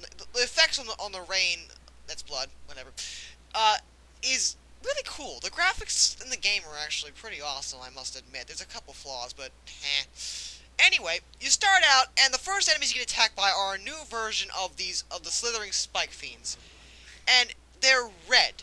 The only difference between these and the old ones is that they have the ability to shoot lightning, so they now have a ranged attack. Other than that, they're not too big a deal. You can pretty much beat them the same way you did the old ones, as long as you don't stand too far away from them, in which they will shoot lightning at you. And honestly, lightning doesn't really hurt too much, but it's really annoying, and you may not want to do it because if one's doing it, chances are they're all going to shoot lightning at you, and that's kind of a pain in the ass. There are also a lot of stupid Van Gelfs, those flying Ridley-like creatures in this level, and these are probably one of the most bitchy enemy types in the game. Just because they're annoying and they like to spam their fireballs, like Sidonius, ironically enough. But you can probably beat them pretty easily. You're going to come to a room where there used to be a game-breaking glitch. The room itself is pretty stupid. There's acid on the floor, which is going to hurt you, obviously. There's the stupid worms again. There's a lot of crab things that'll come out. You basically have to kill all the enemies in the room.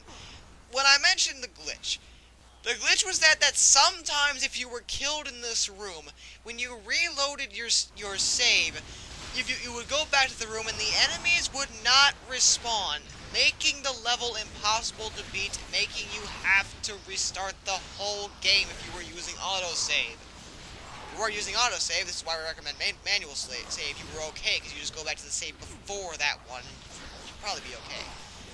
Anyway, this room is pretty stupid anyway. You just run around throwing incendiary shurikens, which are on a dead ninja over in the corner. And then you move on to the next room, where there's a completely obvious glitch that I don't know why no one seems to acknowledge.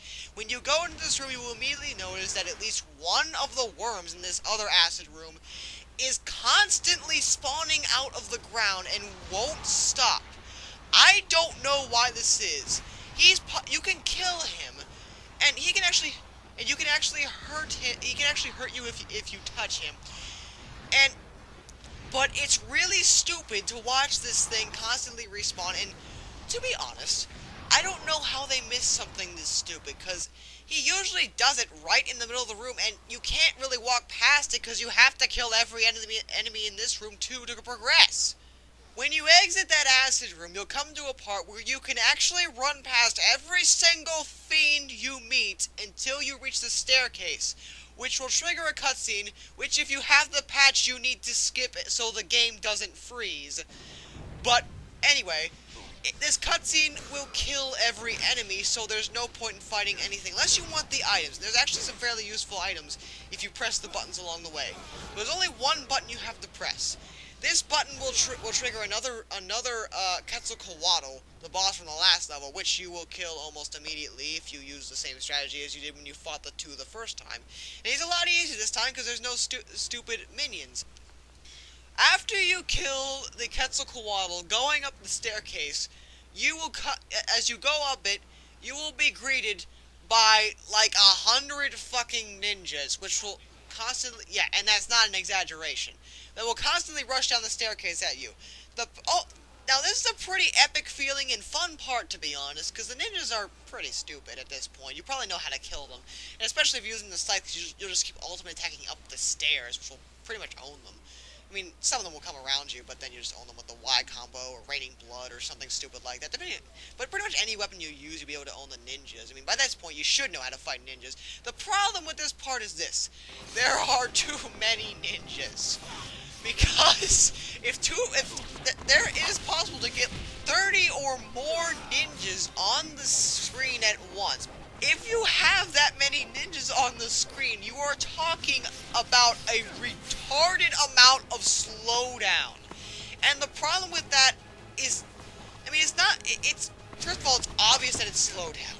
Because you can see Ryu's individual animations on the ultimate attack of the Kusarigama, which is perhaps the fastest ultimate attack in the game because of what he does with it. If you can see the individual animations on that, you're talking about a lot of fucking slowdown. Now, the one part of this, the good thing about this slowdown is that it revealed to me just how detailed the animations are. The animations in the fighting are pretty good now that I can see them because of the slowdown. Thank you, developers, for allowing me to see your handiwork with your slowdown. Sir, we can't fit any more ninjas on this staircase. Yeah, we're already pushing it as it is. We have like 80 ninjas right now, and honestly, even just 8 is pushing it.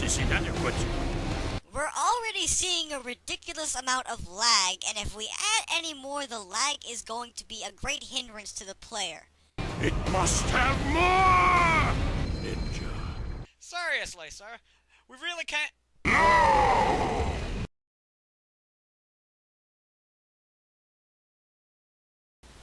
Now, I have run into a really, really strange glitch with level 10. It doesn't truly affect gameplay in any real way.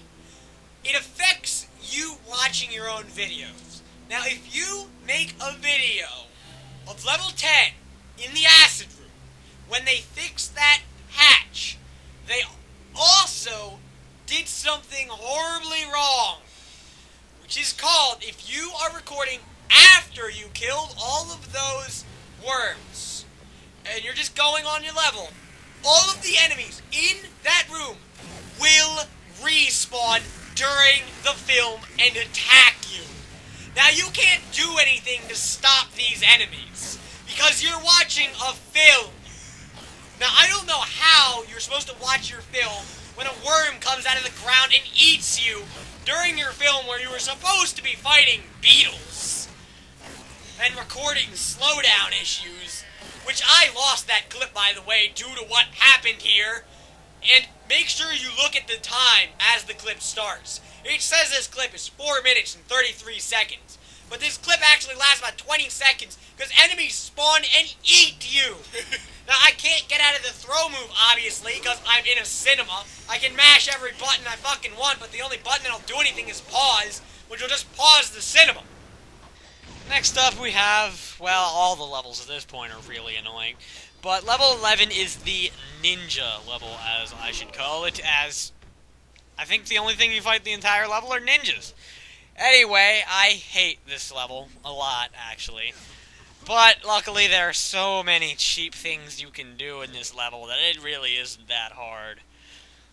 You will notice a lot of reliance on the level 3 wind info if you have it, as it'll instantly kill every enemy within a very large vicinity. Yeah, you basically just fight a shitload of ninjas. There's a part where there's a big gate that you can keep locking ninjas outside and killing them with the scythe through a wall. You can easily abuse the save glitch, which is if you save, any enemy you had seen before you saved is now dead. You can do that a lot in this level, actually. Guillotine throw is very useful in the Shadow Dojo. Not many people use that move, but it's very useful there because all the walls that actually aren't invisible walls, so they actually fucking count for guillotine throw for once. At the end, you will trigger a really cool cutscene after you fight a shitload of fucking ninjas again. And then there will be a large mountain you must climb, Mount Fuji, I believe. At the top, Genshin will be waiting for your epic battle. Unfortunately, you really don't have to fight a single thing on the way to the epic battle, and you can just run by every single enemy. Starting the battle will instantly make them all disappear, and hello, Genshin, you're still as easy as ever. In fact, you're easier than last time, because you lost your minions that were really annoying. And, oh wow, you have Underworld drop. That really didn't add much to your repertoire. Upon defeating Genshin, you will enter Hell, which sounds like a very bad thing, and you're probably expecting a really hard level. Well, yes and no. There's a boss. This entire level is pretty much the game's sad excuse of a boss rush. Why it's the sad excuse, I'll tell you in a second. But the thing about this level is you can run past every single fucking enemy other than the bosses and the ghost fish. After you run past the enemies, you will meet the first part of this boss rush. It's the armadillo again, and he's brought a brother. Now, there are 2 armadillos on the screen. Oh boy! Do the same thing you did last time. You should probably use the bow. Although I have figured out that if you Y combo them in the face with the scythe, they don't really seem to want to grab you too often. And you can usually dash away when they... And make sure you dash away when they get angry, which they both will, and don't make them both angry at the same time. And the other thing that you have to remember is that they both will explode. So remember to block the nuclear explosion. The incendiary shurikens do a hell of a lot of damage if they're aimed properly, which we usually auto-aim them anyway. So that's another strategy you could use too. At the next part, you will run past more enemies, if you're smart. And then you will meet Zidonius again for your second epic fight. Now, there are two main differences with this fight. Number one, his minions have changed. They're the red slithering spike fiends instead of the regular ones, which isn't really too big a deal if you can fight the spike fiends. But the other major thing about this level is that you're fighting in a lava arena, so the arena can hurt you. But the thing with the lava, you can swim in this lava. Like, literally, if you jump in the lava, it'll make the water splash sound, and it will react like normal water. This doesn't make any sense at all. I don't care if the game is, if it's a fictional game and it can do it at once. This is just retarded. You can also run on the lava like you would normal water too. And you know what? Running on the lava, I can understand that. Although it doesn't hurt you at all if you do that. But when you swim in lava, it just looks stupid to do. It just... And later you'll find out why they did this. Upon defeating Zidonius,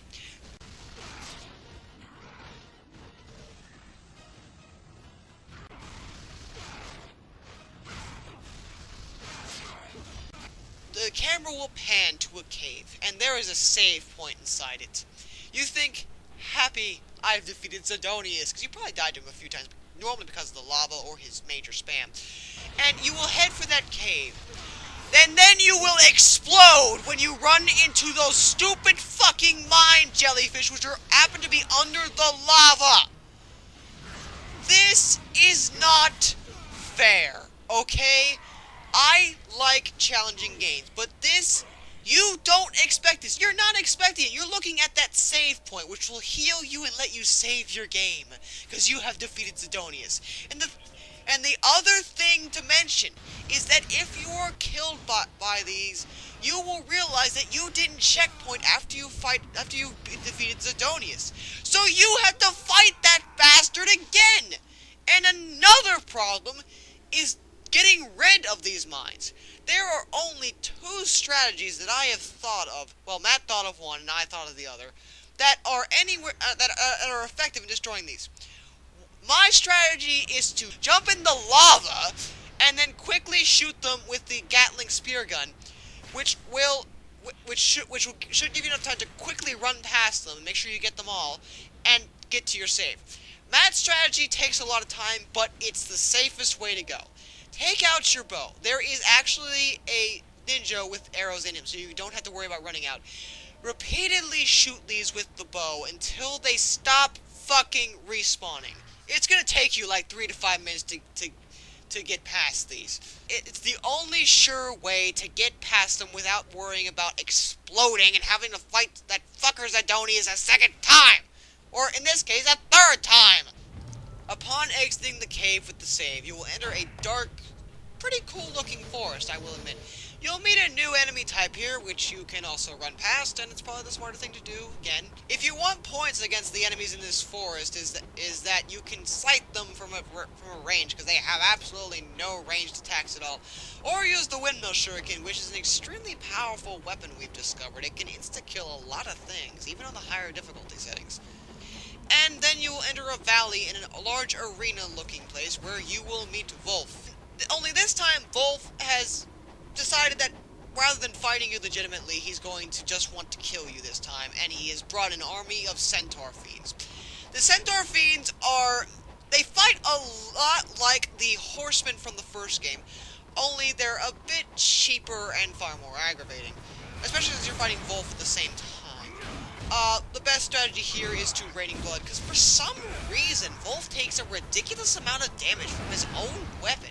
Upon getting to level 13, you will realize you have to rescue Sonya, who for some reason follows you into hell.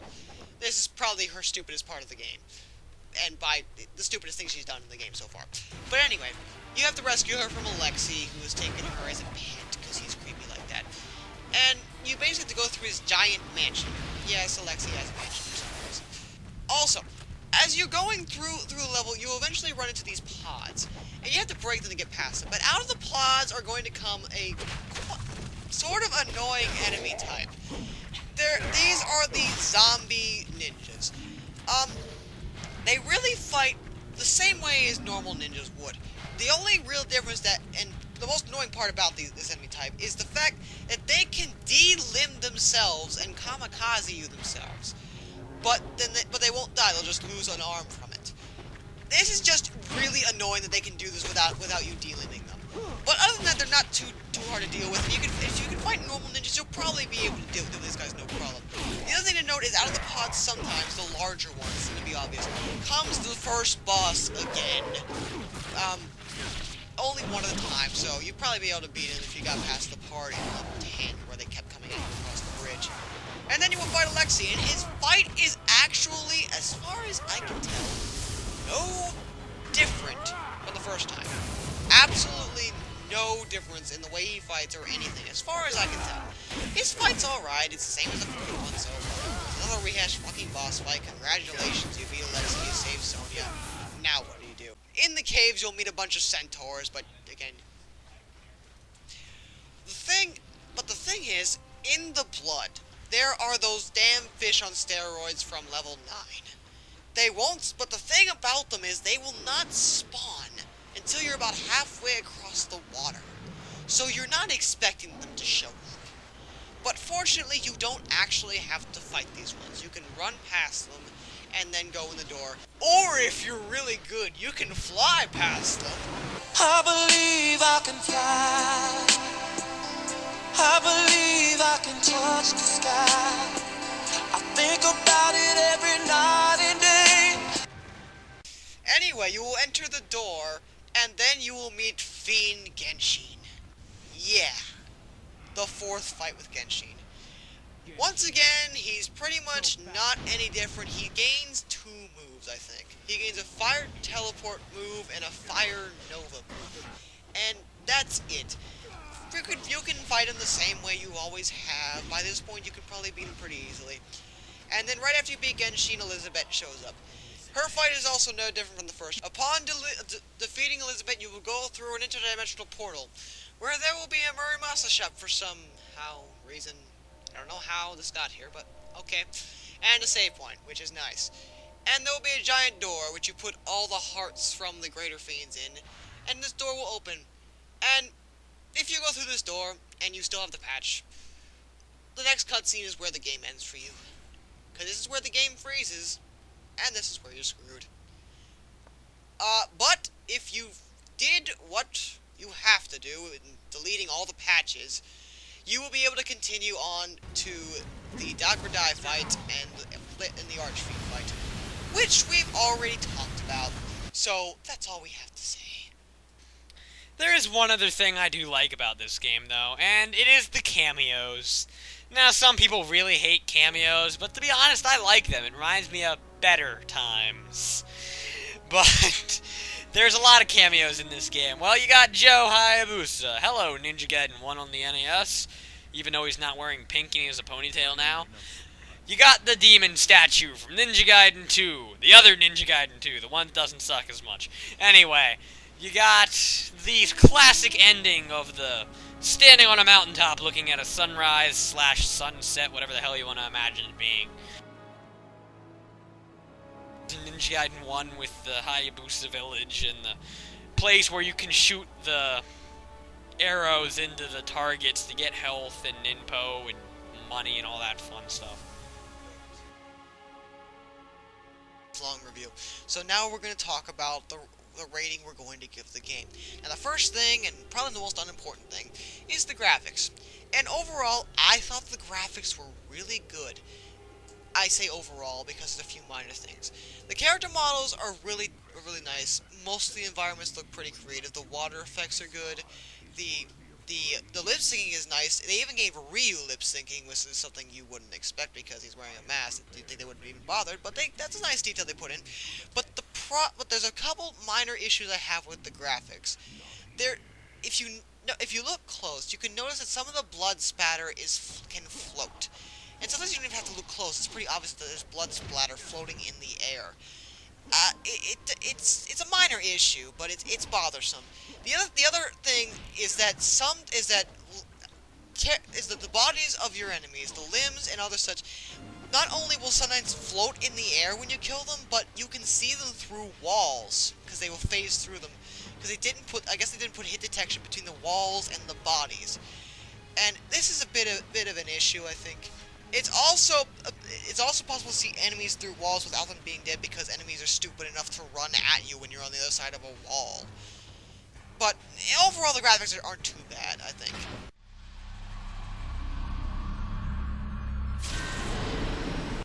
Next up would be gameplay. Now, I do agree that this has made some strides forward, although it also has a lot of problems.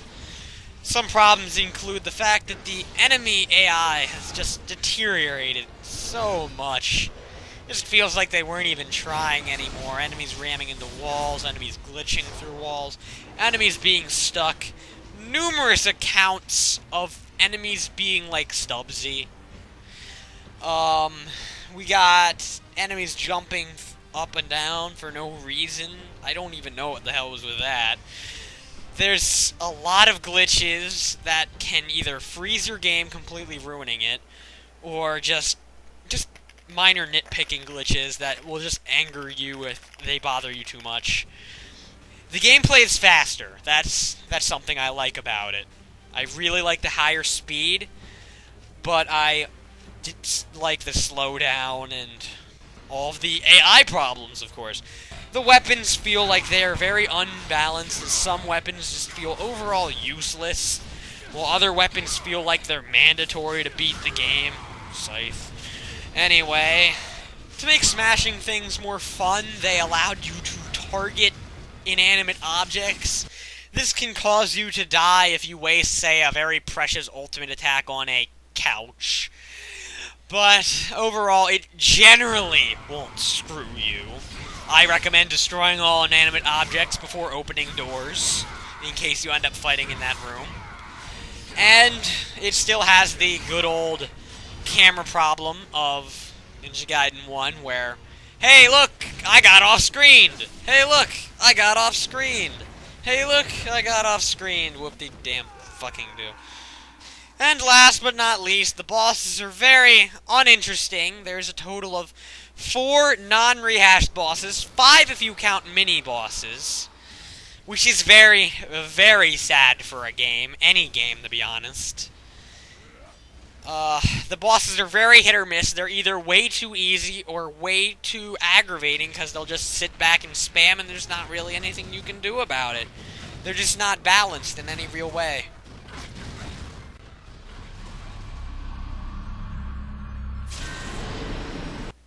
Now for the sound.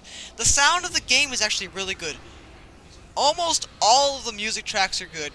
The voice acting's great. The combat sound effects are just awesome. There's one minor issue we have with the sound, and that's the Amazon level music. It is the worst musical score in the game.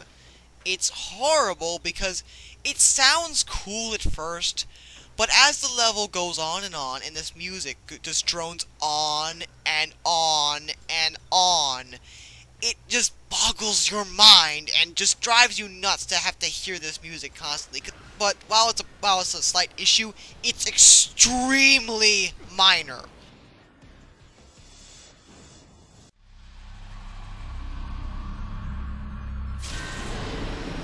Now for the entertainment category. Now, I will agree with everyone here that the first part of the game is really, really fun. The gameplay is tight. If you can get past a few of the small, minor issues with it, like using the Y button a lot, you're going to have a lot of fun with this game. I mean, the combat is a lot of fun, if not for the glitches. And up until level 9, you won't see too many major things that happen, besides the scythe breaking everything. People, level 9 is probably going to be the one level that's going to ruin everything, because everything past level 9 is pretty much horrible. Because after that, there's a retarded amount of ninjas in the next level, and then you have the rehash boss run, where there's only 3 bosses that aren't rehashed, and 2 of them are the same guy, just in 2 different forms. It seems to me that there's a lot of luck involved in playing the game. The question being, did you get any glitches? Now, I have a hard time believing that the people who claim I didn't see any glitches in this game at all are telling the truth. Because I don't understand how you could possibly miss the worm in level 10. And I don't understand how you could miss a lot of the stupid stuff that occurs in the game. Honestly, earlier on, the glitches are pretty minor, but level 9 and on, the glitches become a major problem. Like freezing. Freezing is a huge issue, and freezing occurred before the patch was released too, because it happened to me, and it happened to Matt, before the patch, so it's a problem within the game too. This is a huge issue I have. There's also a lot of random load times for some reason. They aren't too long, and they aren't as bad as Sonic 360, but they're still annoyingly long, and they will occur at the most inconvenient of times, it seems. The entertainment value is going to depend on the person, so for me, the game was entertaining at first, but as it went on, it just deteriorated into this horrible, horrible thing that I hate.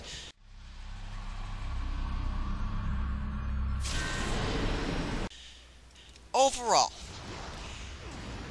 we both agree that you cannot say a game is good, or great for that matter, if a game has a potential to simply not work.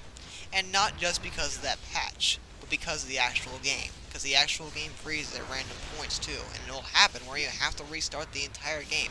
Matt here had to do it on Mentor mode, and we tried both our discs with his save point, and it happened every time. This shouldn't be something that occurs in the game. And there's also the glitch factor. I mean, you know what? Sonic 360 is bad. But at least I could fucking play it without having to worry of it freezing and having to restart the entire game. This is something that's inexcusable to me. You cannot put out a game and have it so that there's a glitch where that it'll freeze and you are forced to restart everything you just fucking did.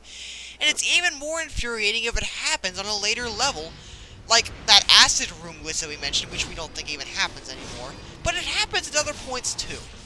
And this is something that I cannot excuse. So it's definitely not a good game to me. Maybe mediocre. Our opinion is that rent it first. If you have fun with it when you rent it, you can buy it. Don't buy the game before you rent it or play it at someone's house or do something.